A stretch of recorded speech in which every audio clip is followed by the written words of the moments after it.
are having a dry spell in your dating life. You've got a couple of dates, but nothing seems to stick, or maybe you are endlessly swiping right on lots of people on dating apps.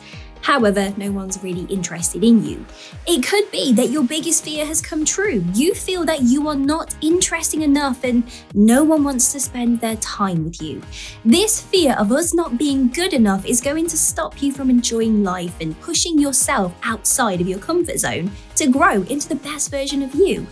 If you believe that you are not currently good enough, whatever you think about yourself will show in the vibes that you give off, meaning that people will assume that you are not good enough. So, let's talk about the many ways that you can make yourself appear more interesting instantly. Let's go, like and subscribe.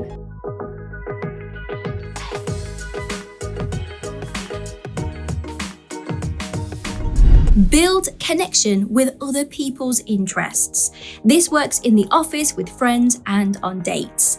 You can literally steal the show in any conversation and focus on the other person instead of yourself.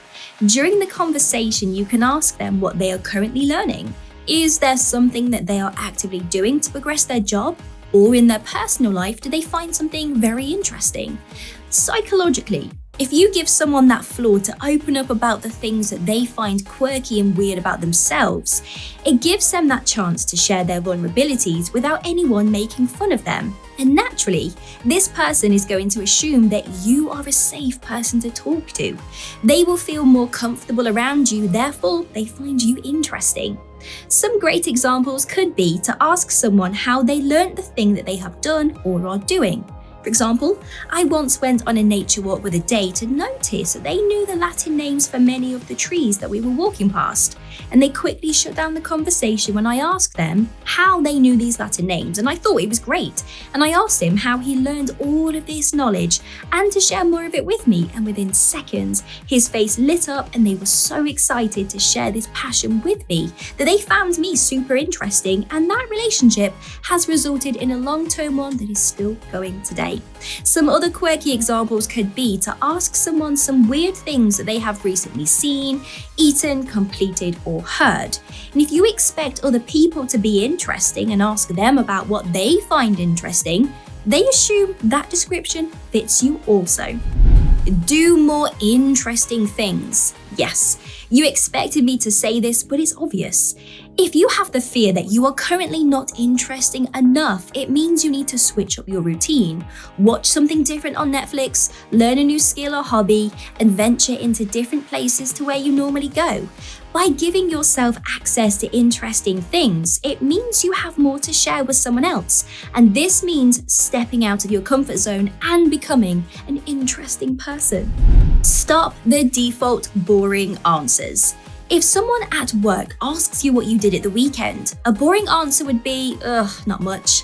I walked the dog, had a couple glasses of wine, and watched Netflix. This is such a boring answer. And if you don't share anything exciting, they will associate you with being boring. So instead, find something interesting to respond with. Even if what you did was a little uninteresting, for example, you can say, well, I spent Saturday night watching a Netflix series about this documentary of this crime scenario, and then dive into a little bit of that program.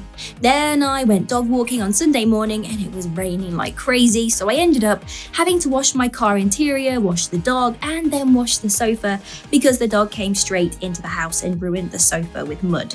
So yeah, these replies are slightly boring, but because you are adding more of a fun context to them, it takes away the fact that you are boring, and it shows people that you are willing to have a conversation that is a little quirky.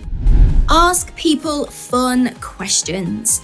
Our brain's pretty simple. If we don't have enough information that's factual for us to figure out a person, we take what we already know and we apply stereotypes with a judgmental evaluation. So if you are someone in the office that only ever asks people what they did on the weekend and talks about the weather, people will stereotype you as being boring with nothing fun going on in your life. So change this up and ask people something interesting. It may mean you have to probe someone a little bit more. As an example, if someone says to you that they spent their weekend walking the dog, drinking wine and watching Netflix, you have to find an interjection that's interesting. So where did you go for the walk with your dog? Or did did you do it on Sunday morning when it was raining like crazy? Oh, but that was a nightmare when you got back home, right? Ask for their recommendation. Ugh, you know how annoying it is when someone gives you an unsolicited recommendation to watch a Netflix series or to listen to a song. Naturally you say, okay, great, thanks, yeah, and you know that you're never going to get round to it. But you know that you're not going to check it out, but you don't want to insult them when you kind of just go along with that conversation. So if someone actually approached us and said, hey, give me your recommendation for this thing because I want to learn something interesting, well, you know for sure that that person is genuinely interested in your answer. So use this practice when you are out with your date. You can say, hey, can you recommend your favorite dish in this restaurant? Or, I'm trying to branch out with the books that I'm reading. Can you recommend your 3 all-time favorite books and I will pick one and read it? Have a yes month. This is exactly what it says in the title. You spend a couple of weeks or a month, if you can last that long, and say yes to everything within reason, of course.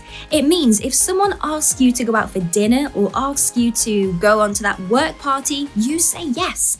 This is going to give you more stories to talk about, and it lets people know that you are not boring, and it shows that you have this go-getting attitude and that you are not willing to remain as an introverted person stuck on the couch at the weekend binging Netflix series.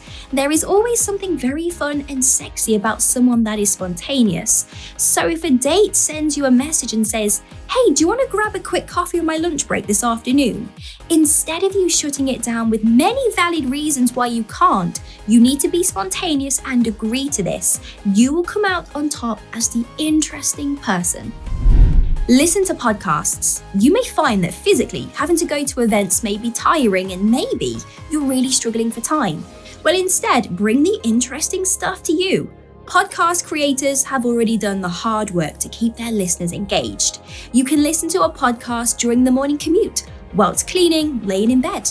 That way you are exposing yourself to fun, interesting topics to discuss. Don't complain. Complaining, being negative and nagging can turn the most attractive person ugly, so be mindful of the things you say. Try to find the positives in all that you talk about and be less judgmental of the things that are negative and what you can't control. Make strong eye contact. It doesn't matter who it's with, your boss, your date, or even your friends. Strong eye contact is a sign of confidence and that you are actively taking part in the conversation that you are in. It may feel uncomfortable at first to stare into someone's eyes for more than a couple of seconds, but I promise, with practice, this gets easier. People will assume that you are an interesting person because you hold high self-esteem for yourself and don't shy away during conversations.